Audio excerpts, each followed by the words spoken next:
So for today, we'll be talking about depression and suicide. I think before I have to share anything, it's one of those legal things. This is not supposed to be given to you as medical advice. I am not a psychologist. I do not have the power, grandeur, and authority held by the psychologists. I'm speaking of this actually first and foremost just as a human being, so I'm offering you thoughts and opinions, and that's what they are. They are my thoughts and they're my opinions in such matters. This is what I'm coming to you as another human being, hopefully somewhat more as a friend, someone with the intentions to help and to lift up, to bear burdens, to comfort, and to lend aid. So with that, we'll move forward. Thursday, 9 o'clock a.m., an 18-year-old male presents to the psychiatric clinic stating, "I am having suicidal thoughts every day, and I've had them every day for the last 6 months. I want to kill myself. I'm nothing but a burden to everyone around me. I am worthless. I have no value. Things would be better off if I were dead." Thursday, 9:30 a.m. A 54-year-old male presents to the psychiatric clinic stating, "I have struggled with chronic back pain for the last 16 years. This pain happened after a four-wheeling accident, and it is coupled with generalized body pain from fibromyalgia. Every day is just pain and more pain. When I look into my future, all I see is pain and more pain. I am sick and tired of hurting. It feels like most of my life is physical pain and suffering, and I am tired of it. I have suffered for so long, and I just don't know if I can bear it anymore. Because the pain and suffering in my life is so great, and I have no hope of it getting better, I wish I were dead. I have thoughts of taking my own life so that I won't have to hurt anymore." Thursday, 10:30 a.m. A 24-year-old female presents to the psychiatric clinic stating, "I am depressed, and I feel so sad all of the time. This feeling of sadness is overwhelming. It hurts so much that it is like being tortured. I have struggled with depression for years. I have been in and out of psychiatric hospitals. I have tried every medical treatment available, and nothing has worked. At the end of every treatment, I am still just as depressed as I was at the start. I feel hopeless. Is this all that my life is? If so, I don't want it anymore. I think about killing myself most days. I have tried a couple of times. I hate myself for failing. It's just another one of my many failures. I can't do anything right. I hate myself. I hate my life. Nobody understands what I'm going through. Nobody cares. If I were dead, nobody would care. I wish I could just die." Thursday, 11:30 a.m. A 15-year-old female presents to the psychiatric clinic stating, "I have nightmares every night. In these nightmares, I am either being murdered, killed, or I'm taking my own life. I was abused physically and sexually from ages 9 to 13. My parents treated me like I was a piece of trash. I have grown up to believe that. I am now in foster care. My foster parents don't understand me and don't care about me. I have no friends. I am alone. I hate my life. I hate everyone in my life just as much as they hate me. I don't like who I am and how I look. I hate everything about me. Life hasn't treated me fairly or well, so why should I keep on living? Living sucks. I just want to die to put me out of my misery." 12 o'clock, lunch. 1 o'clock, repeat. Before entering into the field of mental health, I would have looked at suicidal ideations as a foreign or unnatural phenomena, one that tragically gripped unfortunate individuals. After giving more attention and thought and having some experience on the matter, my perspective on this has changed. At the present time, I see suicidal ideations as both a common and an instinctive experience. It is a thought that passes in varying degrees through the minds of most people. Most of the time, it comes in jest. It's a message that's mixed with sarcasm and histrionics. But, nonetheless, they are there. And their existence, especially their pervasive existence, demands an explanation. I believe that it is helpful for us all to realize the prevalence of suicidal ideations. There is benefit in understanding the speed of which a common man will bring a fake gun to their head. The horror of suicide makes a brief appearance upon receiving a pop quiz in class, being stuck in rush hour traffic, enduring yet again another lecture from spouse or parent. Even something as ridiculous as a bad burrito and the inevitable toilet time that follows has often brought faint intimations of suicide to the fore. Again, most of these are messages that are mixed sarcasm and histrionics and lack the intent. Realizing the ease of which suicidal thoughts emerge has the potential to give us many insights. One, we as human beings are far more vulnerable than we care to admit. This is a recognition of what the idea of mortality truly means and implies. We have limits that are harsh and tragic. Our proverbial thorn in the flesh, or rather, the thorn that is our flesh, restricts us in substantial ways. As we contemplate the meaning of our mortality, it is worth considering the following statements found in Christian scriptures. Moses 1:5, Wherefore, no man can behold all my works, except he behold all my glory. And no man can behold all my glory, and afterwards remain in the flesh on the earth. This suggests that in the flesh, it is not possible in this current state to understand and behold all of God's works or his glory. Thus, all that remains for us is a portion of God's works, glory, and a comprehension of these things. Behold, great and marvelous are the works of the Lord. How unsearchable are the depths of the mysteries of him. And it is impossible that a man should find out all his ways. Again, it is not possible for us to know God in his completeness, in his totality. Thus we are only left to know in part. That was Jacob 4:8. 2 Corinthians 12:7. And lest I should be exalted above measure through the abundance of the revelations, there was given to me a thorn in the flesh, the messenger of Satan to buffet me, lest I should be exalted above measure. Mark 14:38. Watch ye and pray, lest ye enter into temptation. The spirit truly is ready, but the flesh is weak. Phrase that I believe has been spoken by almost every person that has ever lived. The recognition of a conflict with the inner spirit and the limitations of our flesh. And thus we can behold how false and also the unsteadiness of the hearts of the children of men. Yea, we can see that the Lord in his great infinite goodness doth bless and prosper those who put their trust in him. O how foolish, O how vain, and how evil and devilish, and how quick to do iniquity, and how slow to do good are the children of men. Yea, how quick to hearken unto the words of the evil one, and to set their hearts upon the vain things of the world. Yea, how quick to be lifted up in pride, how quick to boast, and do all manner of that which is iniquity. And how slow are they to remember the Lord their God, and give ear unto his counsels. Yea, how slow to walk in wisdom's paths. Helaman 12:1, 4, and 5. Probably a great definition and an expansion of Paul's idea of the thorn in the flesh. Helaman brings that into a very harsh specificity. And I believe that in many ways, Helaman's words, we have all had our moments of Nephi's psalm, of O wretched man that I am, when we confront the internal struggle that is both inevitable but is ever present. And we have similar words as those just read from the book of Helaman. O Lord, thou hast said that we must be encompassed about by the floods.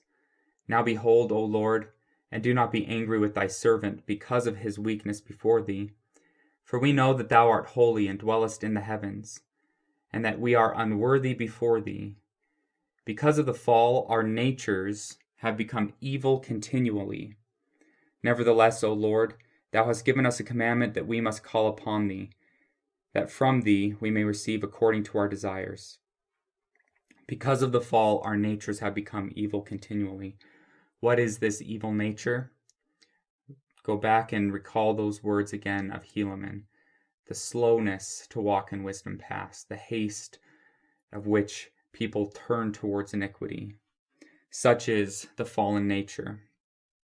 These verses of Christian scripture describe the doctrine or concept known as the fall of man and mortality. As that story goes, after partaking of the fruit of the knowledge of good and evil, their eyes were opened and they fell. This awakening is most often explained as the origination of mankind's consciousness, a consciousness which consequently opens the door to all human experience. It is crucial for all people, not just those who suffer from mental illness, to have an understanding of the idea of the fall. Whether one was Christian or atheist, all will confront the archetype or principle of the fall. That is, all people will someday awaken to that awareness of their personal limitations. They will awaken to view their boundaries, their weaknesses, their flaws, errors, evil, as well as their inevitable death. Our relationship with this concept will have great significance on one's psychological health. I've seen many people who have had their eyes opened. Moses 4:11, their eyes shall be opened. I have witnessed time and again the results of this fall. I have seen that seemingly endless pit of existential despair. In our current mortal condition, the bodies we have been gifted struggle to bear the burden of godliness. It trembles beneath the weight of the knowledge of the gods. I speak of our flesh, which includes our brains, its circuitry, and its evolved or formed perceptions, as well as responses. This man has awakened from his slumber. He has awakened to a knowledge of good and evil. The terrible burden of consciousness appears in the image of Atlas, the mighty Titan holding the earth upon his shoulders. It is in some ways Sisyphus' stone, pushed with great effort up the mountain day by day, just to roll back down and return to its original spot by sunrise. And of course, the burden of consciousness appears in its most pervasive image as the Son of God, nailed to the cross, bearing the sins, pains, and afflictions of all human beings. This is man, Adam's progeny, ecce homo. Behold the fallen condition of mortality in all its tragedy. Tragedy, vulnerability, pain, and suffering are the most fundamental aspects of the human narrative, and suicide is just one of the potential endings to the story of man. In fact, in a world without gods, godliness, and spirituality, it is the logical conclusion. It is the telos of mortal rationality. As we understand the ubiquitous tragedy weaved into man's story, or in other words, as we come to understand the truth and reality of man's fall, it should engender us with a compassion that is equally as common. When a man awakens to a proper knowledge of the concept of the fall of man, he will cry out, as did Pilate, ecce homo, behold the man. This cry and call to attention is an attempt to bring some consideration and kindness to the many poor and wayfaring men of grief. Even a man as cruel as Pilate uttered those words, behold the man. When we do not understand the fall, the expectations we have of man become corrupt. They corrupt our perception. I've seen this harmful trend within the Latter-day Saint culture. It is a narrative without a fall. It has forgotten that the fall is a prerequisite for man's triumph.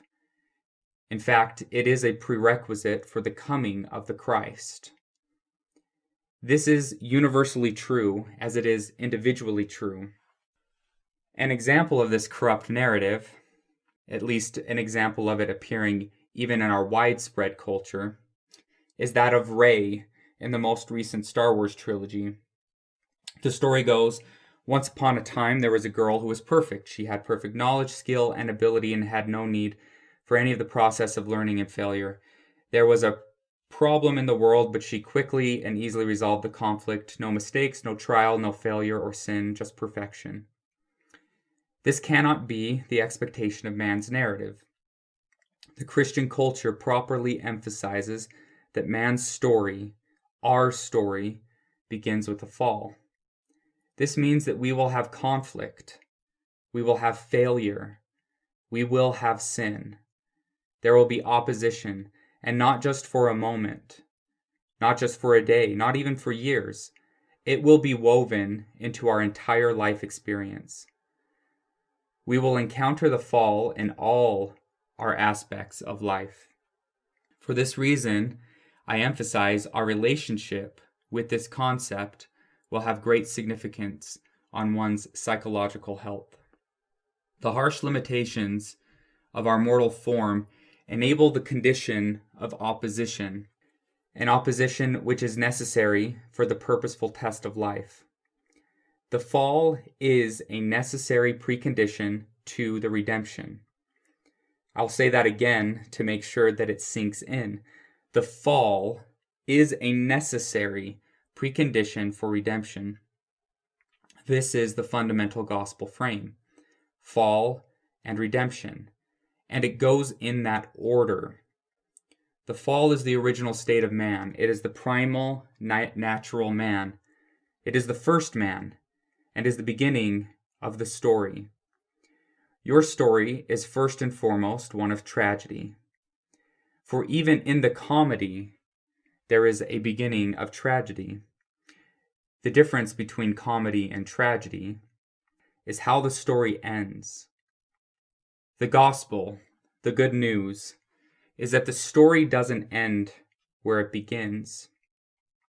The story doesn't need to end on the trajectory on which it begins. Though the story begins in a lone and dreary world, it can end in a Zion. It may begin in a wilderness, but in its end, the Lord shall comfort Zion. He will comfort all her waste places, and he will make her wilderness like Eden, and her desert like the garden of the Lord. Joy and gladness shall be found therein, thanksgiving and the voice of melody. Man's narrative began with death, but it ends in resurrection and eternal life. It may begin as a carnal, self-indulgent, sinful, natural man, but it can end in sainthood. Your story may have fallen down into hell itself, but there is for you a hope of heaven. This is Adam. This is his narrative.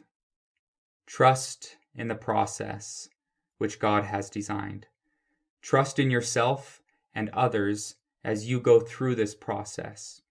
Parents must learn to trust their children as they go through this process.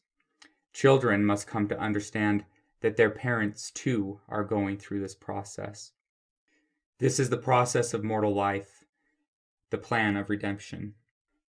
When we think about the pervasiveness, specifically the pervasiveness and the idea of the pervasiveness of suicidal intimations, this can help us comprehend those afflicted by its lingering presence. If anything, it should lead us, or could lead us, to the following conclusion. If we all have such an idea inside of us, our mind, then maybe such thoughts are not solely manufactured by the individual. There is a very old idea that has been had in every culture that has come before us. The idea is that there is something more inside human beings than just flesh and blood. Call it Brahman, Brahma, Anima, Ka, Tao, the inner Buddha, the light of Christ, or the Holy Spirit.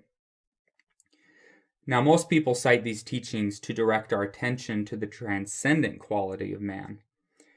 We will attend to this matter at a later time, but for now, our focus will remain on what it means to be a man in terms of flesh and blood. Man has fallen. His nature has fallen. His body is corruptible. He is, in the scientific language, a biological creature.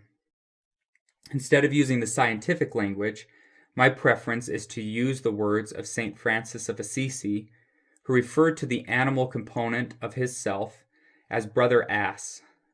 The biologist would have preference to chimp or monkey, but I prefer the poetic image of a donkey as it is much more relatable. The body, with all of its neurological computations, is a stubborn creature. It is useful and helpful in completing many tasks. However, despite its uses, it is often a frustrating and confounding companion to take along for a journey. Nonetheless, the donkey, with all of its flaws and frustrations, like most animals, draws from us a certain amount of respect, gratitude, and compassion for the positive qualities and aid that it offers. I hope that we can come to this realization with our own self, for this brother whom we have taken along on our mortal journey. It is crucial to factor in the presence of this force as it pertains to our behaviors and our perceptions. A large part of our cognition and our psychological reactions are biologically constructed. And if they're not biologically constructed, they are at the very least tightly bound by our human form. For the entirety of our human experience must filter and be processed by the physical structure which we inhabit. If we have no underlying physical representation of the experience, we don't have the experience at all. When we speak of a fallen nature, a carnal man, this has reference to our body. Remember that your brain is part of your body. It is subject to corruption. It is not some sacred organ that has been placed within us that is insusceptible to damage, disease, or degeneration. So when we consider the biological brain with its functions within the context of a fall, it is more than likely that many of its pre-programmed habits will run contrary to your higher aims. In other words, the donkey is trying to get somewhere different from where we may consciously be trying to get to. Now, of course, this is frustrating, and I wouldn't try to ignore that. But there is a sense of gratitude we can have towards this donkey, knowing its perceptions, knowing its goals and its aims. And though we may decide to part and go separate ways, or guide this donkey along a new path, we can exercise gratitude for the aid and the use of the donkey's motivations. The donkey does help us get from point A to point B. And many times, he can even protect us, just as the donkey protecting Balaam. Regarding our physical structure, we have been endowed with some basic blueprints, which can autonomically produce reactions and motivations aimed at survival. These are for the most part unconscious experiences, meaning they take place without volition or thought. In a strange way, you could look at them as if they were decisions that have been previously made by those who came before us. Just as we ourselves are affected by Adam's initial transgression, we are affected by it. Though there is no blame for it, we still are affected by it. So in that same way, consider the many decisions that have been made previously before us, which continue to influence us. These decisions or these egos served a purpose. They were solutions to problems that worked. problems that were previously encountered. And because of their success and their utility, they have been passed on to us in order to give us greater protection and longevity. Though these responses may not be the best for us now, we can have compassion and gratitude for the purpose that they served. In fact, were they not there in the first place, we may not even be here today. These types of actions and thoughts are unconscious, genetic decisions, and are generally inherited by us in their first manifestation, and the emphasis on the first. Perhaps the proclivity to suicide is just another one of these predictable, protective biological responses of the human animal. Now, as we think about reflexes and responses, a common example of such reactions are the reflex motor pathways. A tap of a rubber hammer over the knee, the patella of the knee, will cause extension of the knee. A person who pokes their finger on a needle will draw back. Similarly, if you touch something that is too hot, you will remove your hand from the scalding surface before the thought ever enters into your mind to move. Not all reflexes are motor. The flesh, which can accurately be conceptualized as an animal, has a predisposition of thoughts, actions, routines, and even a whole way of living. Much of these behaviors can be mapped out and predicted as if there were some operational program, at least some underlying operational program. Understanding the underlying coding would allow you to be able to foretell the reaction correctly every time. I believe that this is true with our biological self. We are all human, and we all share a basic biological genetic architecture. The human composition includes programmed responses of sadness during pain and loss, fear when experiencing the unknown, anger when we perceive threat or attack. Infatuation will occur when there is sexual attraction. If we do not sleep, we get tired, cranky, moody, and less productive. Such reactions are nearly as predictable as the rubber hammer reflex noted earlier. Of course, there are exceptions, but these are usually the result of genetic anomaly or come with years of training to modify the underlying biological responses. So then, what is the human animal's response to suffering? Most particularly, what is the reaction to substantial and exquisite suffering? When human beings experience exceptional amounts of suffering, or suffering that goes beyond a certain threshold, suicidal ideations will occur. This is basically universal, and because of its universality, it is likely to be generated from something in our shared biological architecture. It is human, all too human.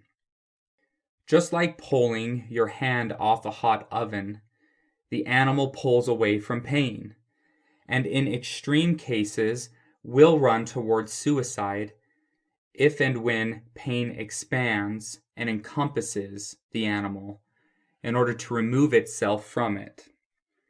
At a later section, we will discuss exceptions, as well as resolutions to such phenomena. Now, the argument would be, if this was such a normal thing, why is it that we don't see it among normal animals? The contrast is, and it's an important contrast, is that the animal does not have the same concept of time. Perhaps an animal with its limitations, the animal being forced into a frame of perception where it could be conscious, would then run into this. This is the general theory. The human animal, as it comes to experience consciousness, at least certain aspects of consciousness, this is what promotes a suicidal ideation. Something about the perceptions that emerge from being conscious. And most specifically, what we usually illustrate with being conscious is our ability to review the past and the future, and to see past, present, and future somewhat all together in one. This creates a completely unique perception that is not had by any other animal other than human beings on the planet. Human beings, generally described as being part spirit, part animal. This is to say that the animal component of ourselves, confronting this unique spiritual perception, can generate suicidal ideation. At a later section, we can discuss exceptions as well as the resolutions to such phenomena. However, in this first segment, we're not focusing on the comedic arc. We're not focusing on the redemption or the Christ at this time, all of which are descriptions of the second man. Review 1 Corinthians 15, 45 through 47, and you can see how Paul uses these words, the first man and the second man. This is our time to give attention to the first man. And then hopefully in the second segment, we can discuss more fully the second man. 1 Corinthians 15, howbeit that was not first which is spiritual, but that which is natural, and afterward that which is spiritual. The first man is of the earth, earthly. The second man is the Lord from heaven. For now, our conversation is aimed to elaborate the first man and give him the attention he deserves, attention which nowadays is oft omitted. For we have borne the image of the earthy. It is sown a natural body. It's 1 Corinthians 15, 49 and 44. The notion that psychopathology naturally follows suprathreshold stimuli is one of the main concepts contained in a psychological or medical theory explaining the pathology behind mental health problems. This theory is known as stress diathesis model. I'm probably pronouncing that wrong, so forgive me. The stress diathesis model for psychiatric illness could be simply explained as, if you stress a human being out enough, they will go crazy. The essential assumption of the model is, to use the common phrase in the TV series 24, everybody breaks.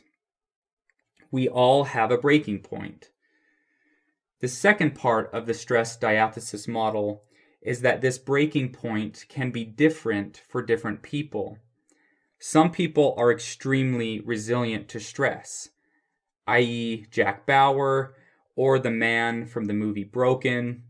It doesn't seem like anything can break these people. But even so, they too have a breaking point, even if the circumstances of life never were able to get them to that point. Some people may be in between, like Tom Hanks from the movie Outcast, who only suffered some moderate delusions manifesting as a touching relationship with a volleyball. Others are more vulnerable, like Jack Nicholson, who completely lost his cheese over a couple months of isolation from the movie The Shining. Yes, I know the house was haunted and those factor into the equations, but for simplicity's sake, I'm using that example. So the stress diathesis theory poses the question to each individual, what is your breaking point?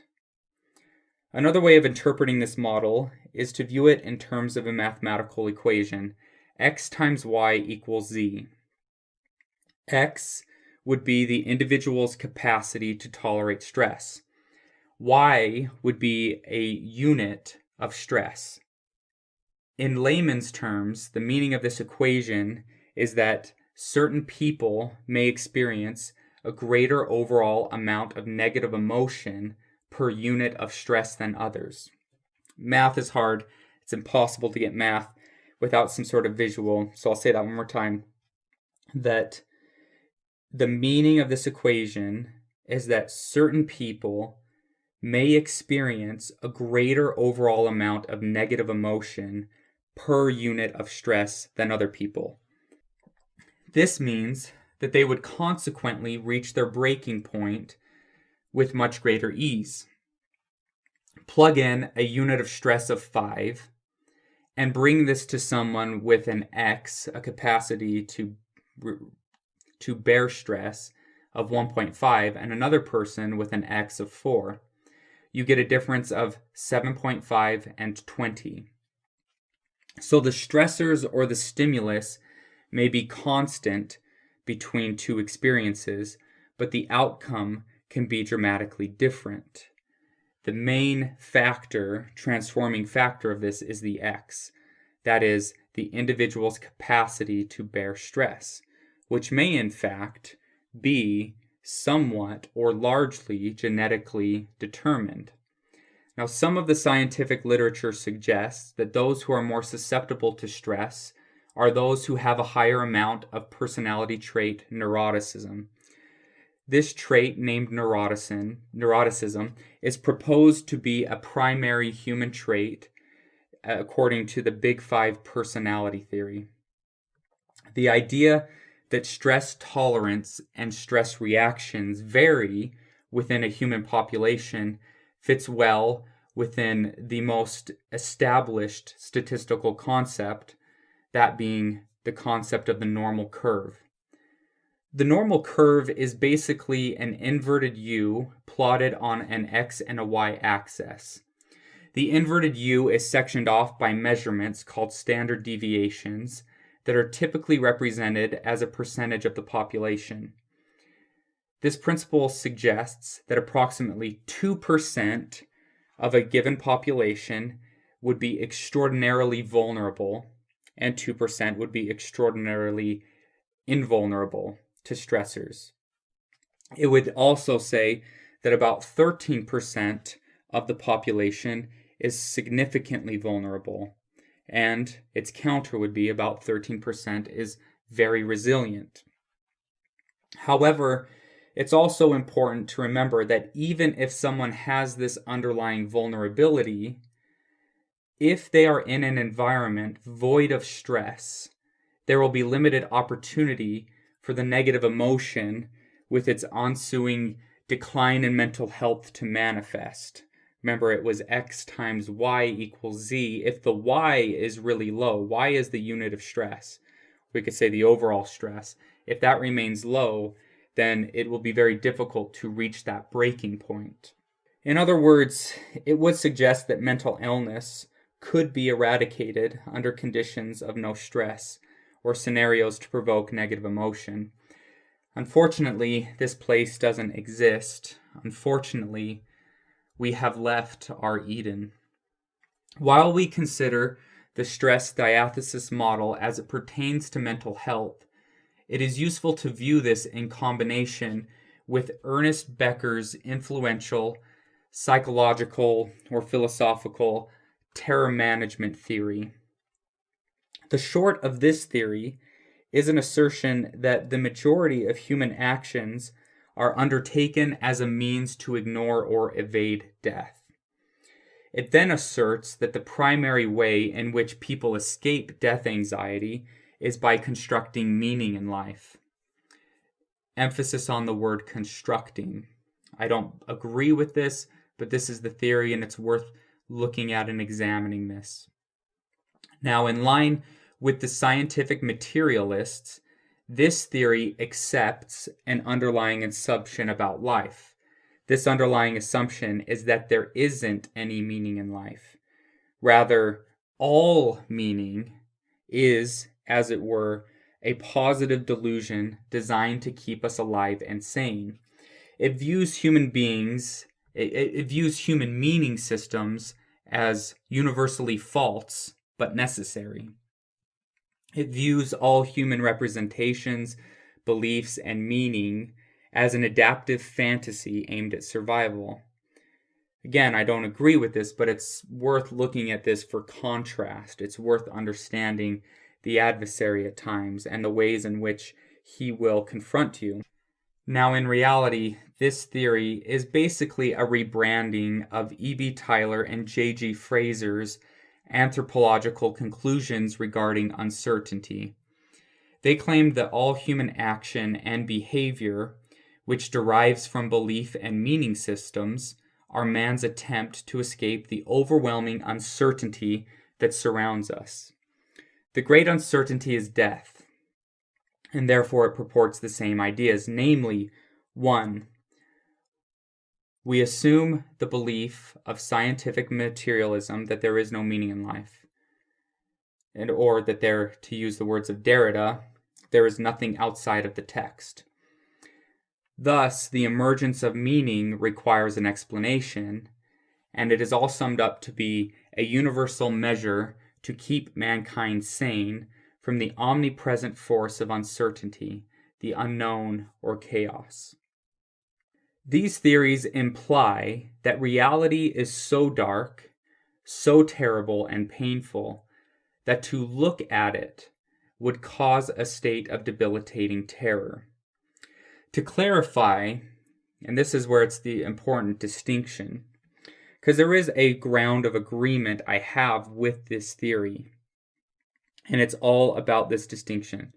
So to clarify, when we speak of reality in this sense, this means the realities that are believed and confirmed by materialistic and deterministic philosophies.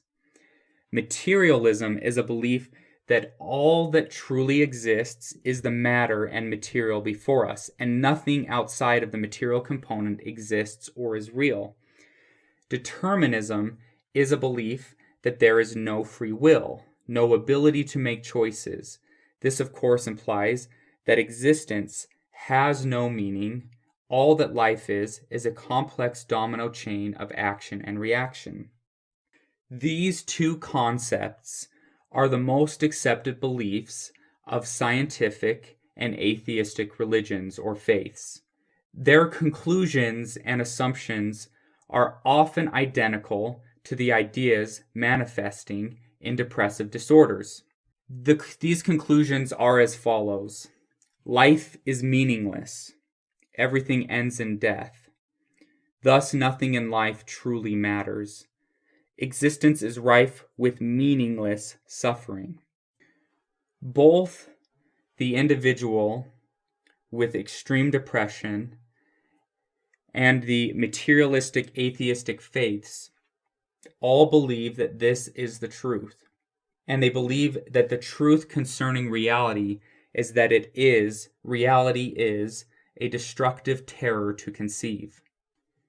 But I again note that this terror, that terror that logically and accurately emerges from materialistic and deterministic realities.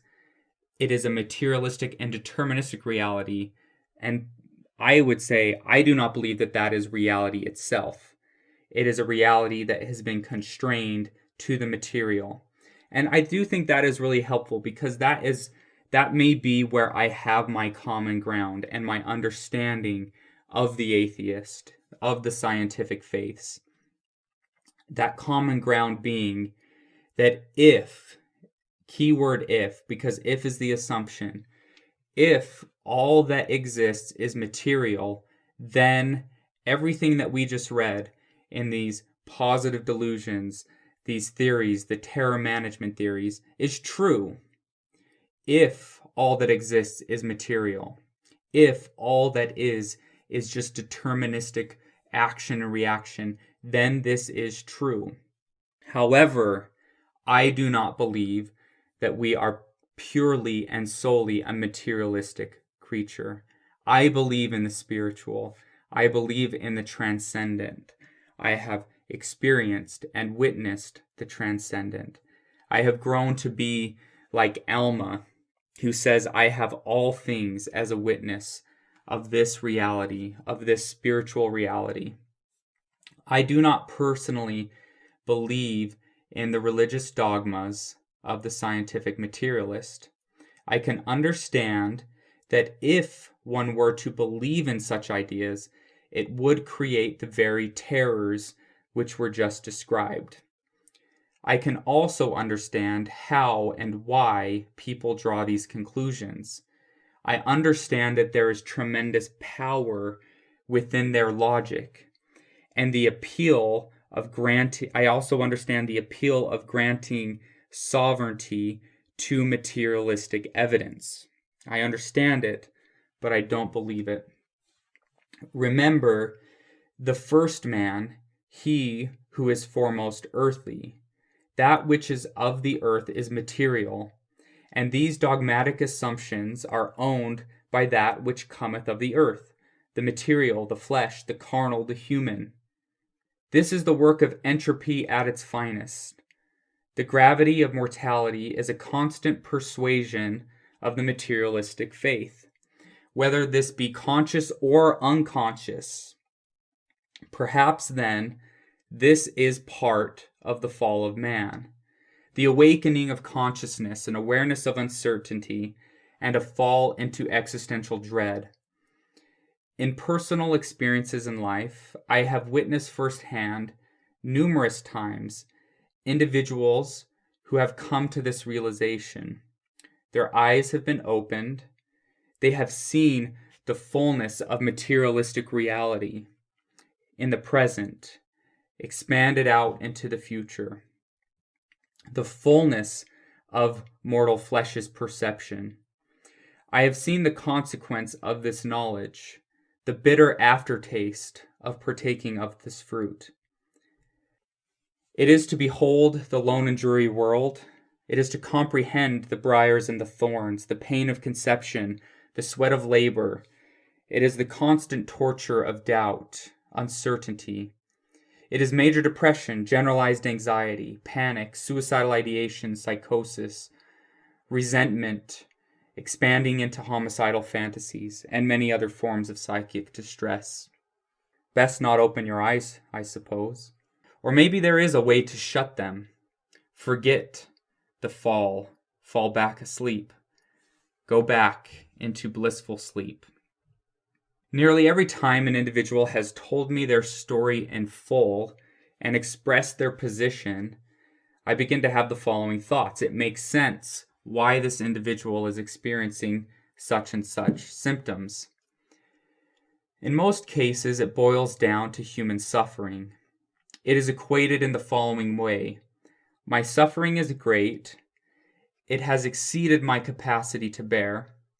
Such capacity could be that threshold referenced earlier under the stress diathesis model. I see such exquisite suffering, and I am unable to calculate any respite or any escape. Supra-threshold levels of suffering without hope of cessation will almost inevitably bring suicidal ideations to the fore. Whether these be accurate realities, it's the future, we don't know what will come, or not. When people have this perception, suicidal ideations will emerge to the fore.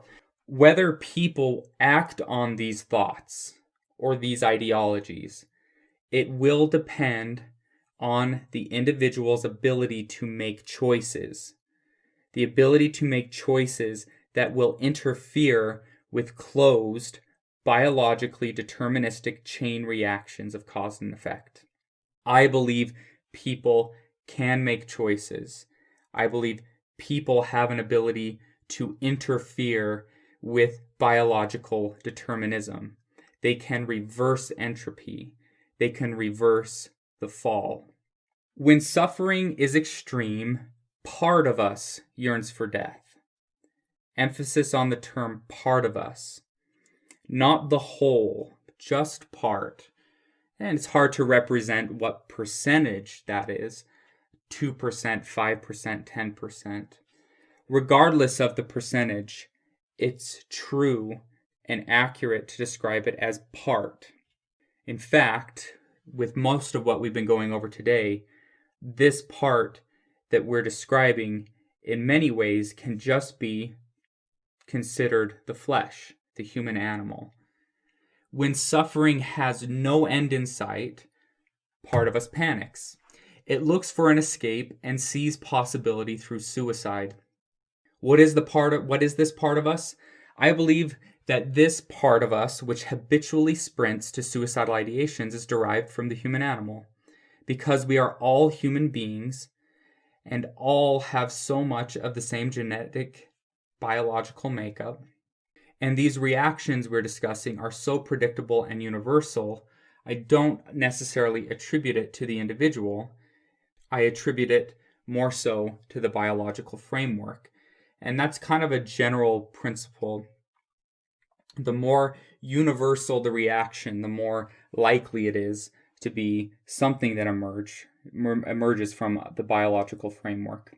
Call it a consequence of your mortality, your flesh, your body. It's all representative of the same idea.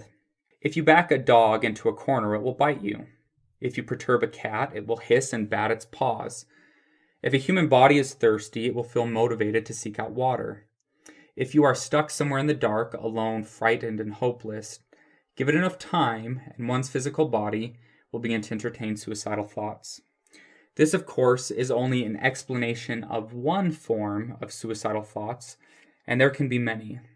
But I lead with this because of the commonality of this type, but also with a hope to increase our compassion and understanding towards the human creature. We all are human. We are all a part of mankind. And though the manifestation of these things can be terrifying, I think if we come to understand it, just as we come to understand the donkey in this sense, though there is a frustration in dealing with this motivation, tugging against its pull, we can still have compassion in understanding the internal world of the human animal, how it's reacting to what it's perceiving. Let us be understanding of mankind's initial narrative. Let us have some understanding and compassion towards his tragedy, for tragedy is the initial narrative. It is the narrative of the fall. This is how the story of man begins, not ends. But I remind you that we must tell the story in full. We cannot skip steps. There are no New Age Star Wars arcs. Let us be willing at this moment to hear the beginning and allow the unfolding of this dramatic tale. Though it may pain you to hear it, there is a wise purpose to patiently listen to the record of man's fall. Another helpful phenomena to note is that of dissonance. The psychological definition of dissonance is the state in which a person holds contradictory beliefs. This is a good definition of the cognitive manifestation of dissonance, but in terms of phenomena, or that of human experience, I prefer the definition used by musicians, a combination of tones contextually considered to suggest unrelieved tension that require resolution. Dissonance is something that people experience quite commonly. It is a state in which an individual has two beliefs that are contradictory. It is a state in which a human being experiences an internal tension that requires something to resolve that tension.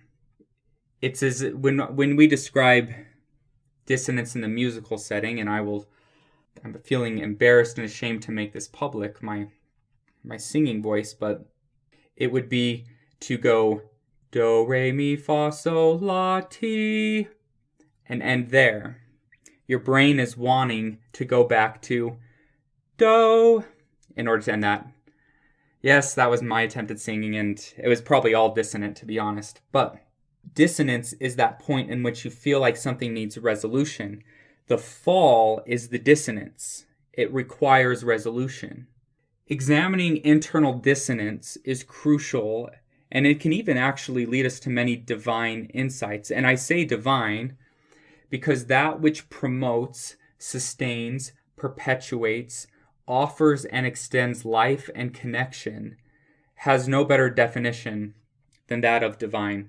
When people describe the phenomena of their suicidality, they almost always describe them using terms such as distressful and bothersome. They are described as a motivation that runs counter to the motivations they identify with and feel ownership toward. It is as if it were a force emerging outside their own perception of themselves and their thoughts. They are described as intrusive, a word which bears an image of an intruder from the outside attacking that from within.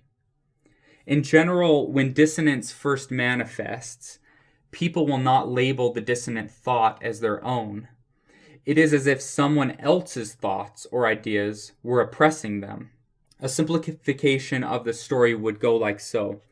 I was making my way along the path, and then a terrible dragon showed up. Its neck and tail stretched out like tree branches, and its scales appeared as tough as boulders. The stench of burning flesh emitted from the fire in his breath. There wasn't a shred of intimidation to be seen within his eyes. They were fixed and focused on one thing alone: destruction. Now, you and I have no clue as to why the dragon is there, why it is before you at this time. You don't know where it came from, nor do you understand the path the dragon is on. But you are sure of this: the dragon is here and now. Its existence is now part of your story, your journey, and your experience. You didn't choose or desire this occurrence. You didn't choose or desire this destination. It was unintended. The dragon's appearance came uninvited. There are significant insinuations within these descriptions, most specifically the characterizations of the unwelcomed guest, an occurrence that one would have chosen to avoid and forget if they were able.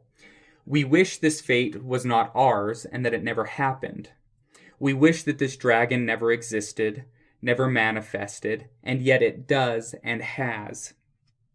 Sadly, in most cases, we are not able to evade or forget this chance encounter with a dragon. And I use the term dragon to be a placeholder, because you can replace it with any deadly monster you wish to insert into the narrative. And the suicidal ideation is, in fact, justifiably designated a monster. It's lethal. It's deadly. Suicide is, after all, the most common cause of death in adolescence and adulthood behind mistakes, fatal accidents. If you look up the statistics, accidents are number one, and suicide is number two. People making mistakes, number one cause of death, or being reckless. Number two is suicide.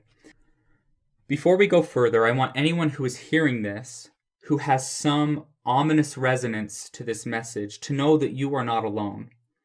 Remember, this ideation, this phenomenon, has been shared by many. You are not alone. Many before you have crossed this same fate. Many before you have encountered this dragon. Most of them have survived. The vast majority have claimed victory. You're not alone. Perhaps a fight and a struggle is ahead of you, but you can come out on top with persistence. Such were the words of the Christ, who said, "In patience possess ye your souls." Luke 21:19. The Greek language favored by Luke's gospel contains the word hupomone, which it was translated as patience. This word is a combination of hypo, meaning under, and meno, meaning to remain or endure. It is to remain or endure under the stress or the challenge. In hupomone, possess ye your souls. In hupomone, this is the gateway to possess, which is katamai, which means to acquire, obtain, purchase, or win mastery over your souls. Souls is the word psyche, using Luke's original Greek. In patience, or in other words, those who will remain under, endure, persist under stress can acquire, possess, or gain mastery over their psyche or soul. Though dissonance may oppress you, though it may have invaded your peace, you can win this war. And a war it truly is, for it will demand you to offer your blood, toil, tears, and sweat. Amidst this war, let the words of Winston Churchill be with you. These words were spoken as Winston Churchill faced the Nazi threat of World War II. As he looked at the horror and terror of war and the cost and consequence that this situation and scenario would demand, he said, "We have before us an ordeal of the most grievous kind. We have before us many, many long months of struggle and of suffering. You ask, what is our policy?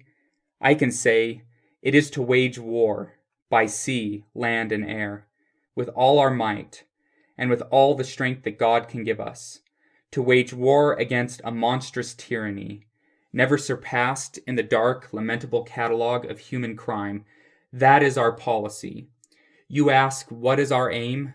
I can answer in one word. It is victory. Victory at all costs. Victory in spite of all terror. Victory, however long and hard the road may be." What lies before us is a problem. I hope there's little objection to this label. Some problems are identified outside of ourselves, some are centralized within our body, and others are centralized within our mind. Once it has entered into the realm of our experience, whether it be internal or external, it is our problem. This doesn't necessarily mean that you're at fault or to blame for the problem, nor does it mean that there is something terribly wrong with you. Don't jump to conclusions. Keep your eyes open, keep your mind open, and be courageous enough to explore the problem. Because it is in your experience, it is your problem. If you do nothing about it, what will happen? The problem will continue to manifest over and over and over, whether it's external or internal. Problems, as soon as they enter into our realm of experience, they are ours. And in order to reach any form of resolution, a new action needs to take place. Something of free will, something of choice, of volition, something of that internal power needs to come to interrupt this narrative that's taking place. And remember, that first narrative is the narrative of the fall. It is the narrative of the tragedy, it is the narrative of the problem. What happens next will be up to you. The first man's narrative is a narrative of victimhood. And I say this not in a attacking way, just in an understanding way. It is the first narrative. It's the narrative, I was living in a village, and all of a sudden, a great dragon came and burned down the village. The village was destroyed. The people suffered great loss. The end. I mean, if it's a true tragedy, that's where it ends. The people died. Tragedy fell upon man. The end. This is the beginning of the narrative.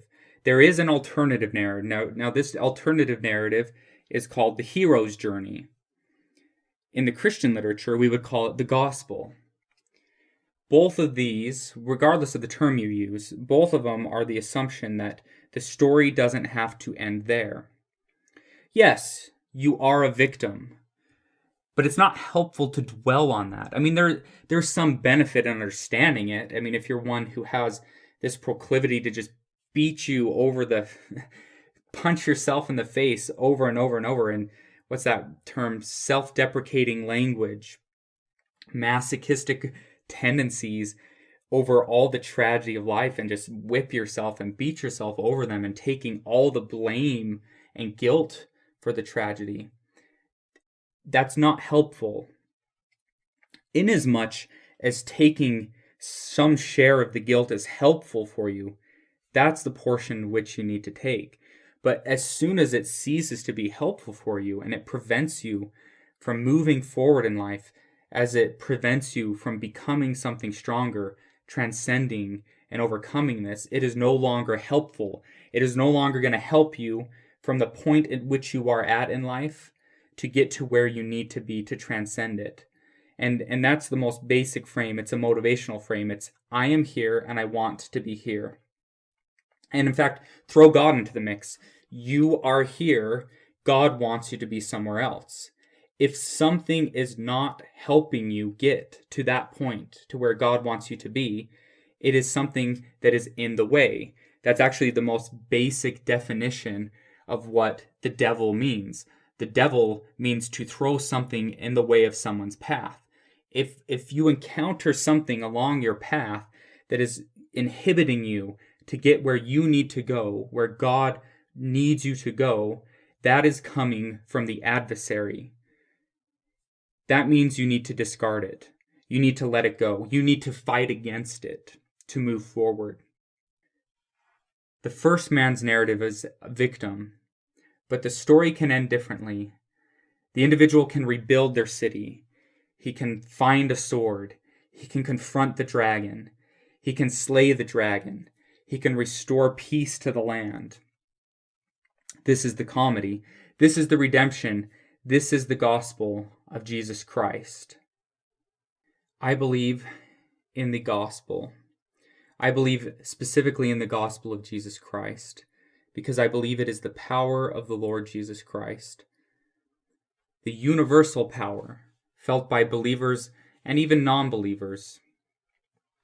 For the power of Christ is in all people.